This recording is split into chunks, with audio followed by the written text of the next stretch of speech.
Hello everyone, welcome to Brightment institute. હું રાજેશ પરમાર બ્રાઇટમેન્ટ ઇન્સ્ટિટ્યૂટમાં ધોરણ 10ના દરેક વિદ્યાર્થીઓનું સ્વાગત કરું છું. તો ધોરણ 10 સેકન્ડ લેંગ્વેજ અંગ્રેજી ભાષામાં આપણે એક સરસ ટૉપિક લઈને આવી રહ્યા છે. ટૉપિકનું નામ છે ડુ એઝ ડાયરેક્ટેડ. હવે એની અંદર ટોટલ 4 માર્ક્સનું વેઇટેજ છે બોર્ડની પરીક્ષાની અંદર. તો તે વિભાગ હેઠળ આપણે ડુ એઝ ડાયરેક્ટેડમાં આજે આપણે શરૂઆત કરી રહ્યા છે. એનો આજે એક પાર્ટ 1 છે. દરેક સ્લાઇડને આપણે ટ્રાન્સલેશન કરતા જઈશું, એને એક્સપ્લેન કરતા જઈશું. એક સ્લાઇડમાં પ્રશ્ન છે અને બીજી સ્લાઇડમાં એનો આન્સર તમને મળી જશે. તો આપણે પહેલી સ્લાઇડથી શરૂઆત કરીએ છીએ. વી use electricity daily. V can run many devices with it. It makes our lives comfortable. We should utilise it effectively. નીચે એક હિન્ટ આપી છે આપણને. કહેવામાં આવ્યું છે સ્ટાર્ટ લાઇક ધીસ. વિદ્યાર્થીઓને એમ કહ્યું કે તમારે આ રીતે શરૂઆત કરો કે electricity is use by us daily. હવે અહીંયા આના દ્વારા આપણે સમજીશું કે એકચ્યુઅલી તમારે શું કરવાનું છે, પ્રશ્નમાં શું કરવાનું છે. તો અહીંયા સમજાવ્યું છે કે જો વી મતલબ કે અહીંયા ક્રિયાનો કરનાર છે, યુઝ જે છે ક્રિયાપદ છે અને ઇલેક્ટ્રિસિટી જે છે કર્મનું કામ કરી રહ્યું છે. કે યુઝ એટલે ઉપયોગ કરો. કોણ ઉપયોગ કરી રહ્યું છે? દેટ મીન્સ વી. શું ઉપયોગ કરી રહ્યા છે? કોનો ઉપયોગ? તો કે ઇલેક્ટ્રિસિટી. તો ઇલેક્ટ્રિસિટી જે છે એ કર્મ થઈ ગયું. દેટ મીન્સ આપણે સમજીશું કે અહીંયા એક્ટિવ વોઇસમાંથી પેસિવ વોઇસમાં કન્વર્ટ કરીશું. રાઈટ? ચલો, તો એક સેન્ટેન્સ તમને હિન્ટ આપી દીધી કે electricity is use by us daily. Okay, next sentence છે we can run many devices with it. હવે આને આપણે કર્તા ક્રિયાપદ કર્મ શોધીશું. વી એ કર્તાનું કામ કરે છે. Can run that means a modal auxiliary છે. We can run many devices. આપણે ઘણા ડિવાઇસ ચલાવી શકીએ છીએ. તો શું કરી શકીએ છીએ? મતલબ કે વી can run many devices with it. તો આની અંદર કર્તાનું કામ એ વી છે, રન ક્રિયાપદ છે અને કર્મ જે છે એ મેની ડિવાઇસીસ છે. તો આપણું એક્ટિવમાંથી પેસિવમાં વાક્ય આવી રીતે બનશે.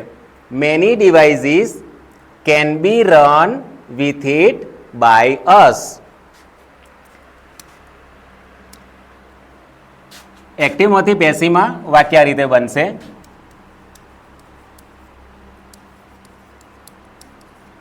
Many devices can be run with it by us. Okay, આ બીજું વાક્ય બની ગયું. Next, it makes our lives comfortable. It makes our lives comfortable. એમાં કર્તાનું સ્થાન છે ઇટ છે, ક્રિયાપદ મેક્સ છે. આપણે શું બનાવી રહ્યા છે? બનાવે છે અવર લાઈવ્સ. તો અવર લાઈવ્સ છે કર્મનું સ્થાન છે. તો આપણું પેસિવ વોઇસમાં બનશે અવર લાઈવ્સ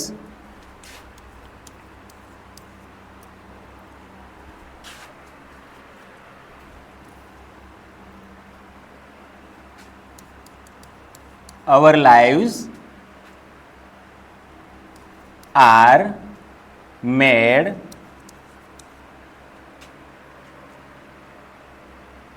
comfortable by it. આ બીજું વાક્ય છે. નેક્સ્ટ, ત્રીજું sentence, we should utilise it effectively. હવે મતલબ એવો છે કે વી એ કર્તાનું કામ કરે છે, યુટિલાઇઝ કરવું મતલબ ઉપયોગ કરો. આપણે ઉપયોગ કરવો જોઈએ, તેનો ઉપયોગ કરવો જોઈએ. તો શુડ જે છે એ અહીંયા મોડેલ ઓક્ઝરીનું કામ કરે છે. તો આપણું સેન્ટેન્સ એનો જવાબ આ રીતે હોઈ શકે. ઇટ શુડ બી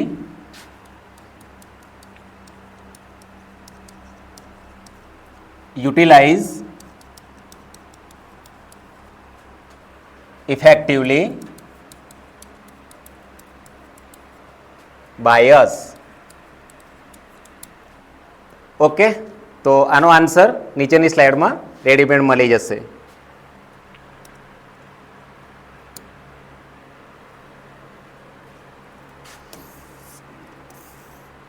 નેક્સ્ટ, બીજી સ્લાઇડ ઉપર આગળ વધીશું. બીજો ક્વેશ્ચન છે આપણો. Hunter had spread the net. The rats are cutting the net. They have set the birds free. The hunter chased the rats away. સૂચના આપવામાં આવી છે બિગિન ધીઝ વે, મતલબ આ રીતે શરૂ કરો. The net had been spread by the hunter. હવે એના દ્વારા આપણે સમજીશું કે અહીંયા કયો ટેન્સ છે એ પણ સમજવું પડશે. કર્તા ક્રિયાપદ કર્મ તો છે જ, પણ સાથે સાથે ટેન્સ પણ સમજવો જરૂરી છે. અહીંયા હેડ પ્લસ V3 આપ્યું છે, મતલબ કે એ પરફેક્ટ પ્રેઝન્ટ ટેન્સ છે, સોરી પરફેક્ટ પાસ્ટ ટેન્સ છે. તો અહીંયા નીચે દ્વારા આપણે સૂચના આપી, the net had been spread by the hunter. તો આગળ વધીએ, બીજું સેન્ટેન્સ શું કહેવા માંગે છે? The rats are cutting the net. મતલબ કે અહીંયા કન્ટિન્યુઅસ પ્રેઝન્ટ ટેન્સ છે, ક્રિયાપદ પ્લસ આઈએનજી આપ્યું છે. ટુ બી પ્લસ ક્રિયાપદ પ્લસ આઈએનજી, મતલબ એવો થાય છે કે જે ચાલુ વર્તમાન કાળ છે. તો એનો જવાબ આવી રીતે બની શકે, the net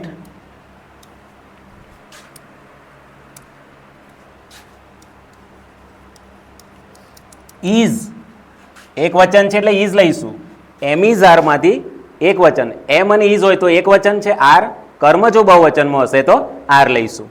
the net is being. હવે અહીંયા કટ જે છે ને એ V1, V2, V3 ત્રણે સરખા હોય છે, એ ખૂબ સમજવું જરૂરી છે. The net is being cut by the rats. આ વાક્ય બની ગયું, the net is being cut by the rats. ચલો next sentence, they have set the birds free. હવે અહીંયા પરફેક્ટ પ્રેઝન્ટ ટેન્સ છે, હેવ પ્લસ V3 આવ્યું. ધેટ મીન્સ એનો અર્થ એવો થાય છે કે એ શું બતાવી રહ્યું છે? પરફેક્ટ પ્રેઝન્ટ ટેન્સ બતાવી રહ્યો છે. તો દે have set the birds free, મતલબ એને આપણે પેસિવમાં ફેરવીશું, ધ બર્ડ્સ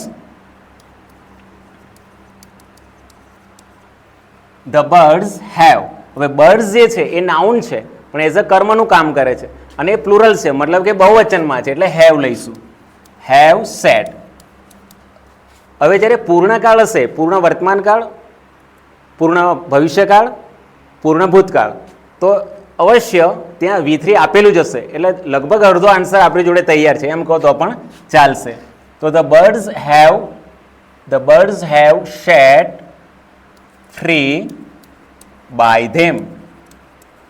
હવે અહીંયા સમજી લેવાનું છે કે જ્યારે પર્સનલ પ્રોનાઉન હોય છે ત્યારે તેનું બાય પ્લસ કર્મમાં રૂપાંતર કરવાનું છે. હી હોય તો બાય હિમ, ધે હોય તો બાય ધેમ, વી હોય તો બાય અસ. ઓકે, તો લાસ્ટ સેન્ટેન્સ જોઈ લઈએ, the hunter chase the rats away. તો અહીંયા જોઈ લો કે ઈડી વાળું છે આપણું ક્રિયાપદ, એટલે V2 છે, મતલબ કે સિમ્પલ પાસ્ટ ટેન્સ છે.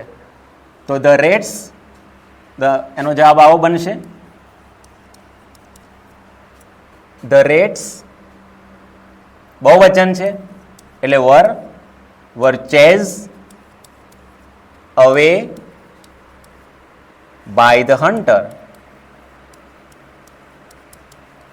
તો આનો જવાબ તમારી જોડે તૈયાર છે. ઓકે, નેક્સ્ટ સ્લાઇડ તરફ આગળ વધીશું.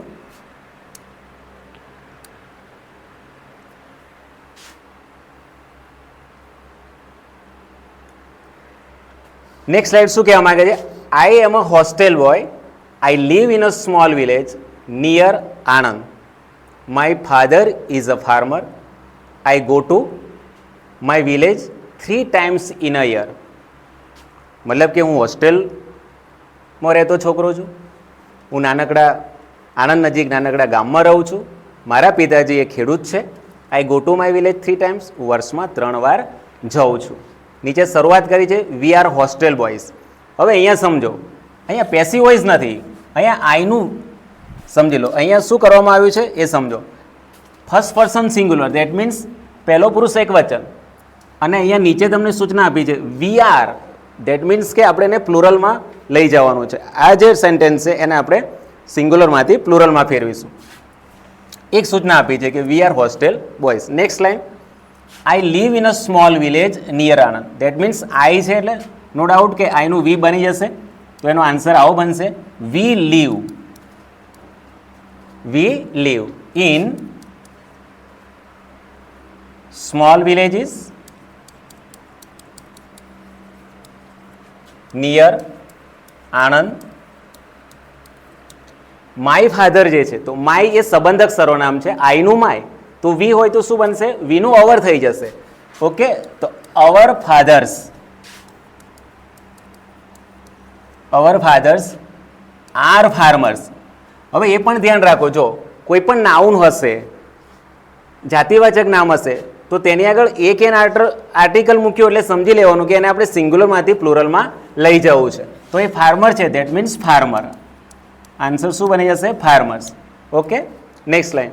I go to my village 3 times in a year. તો આઈ છે તો મતલબ વી, ગો તો ગો જ રહેશે. We go to our villages 3 times in a year.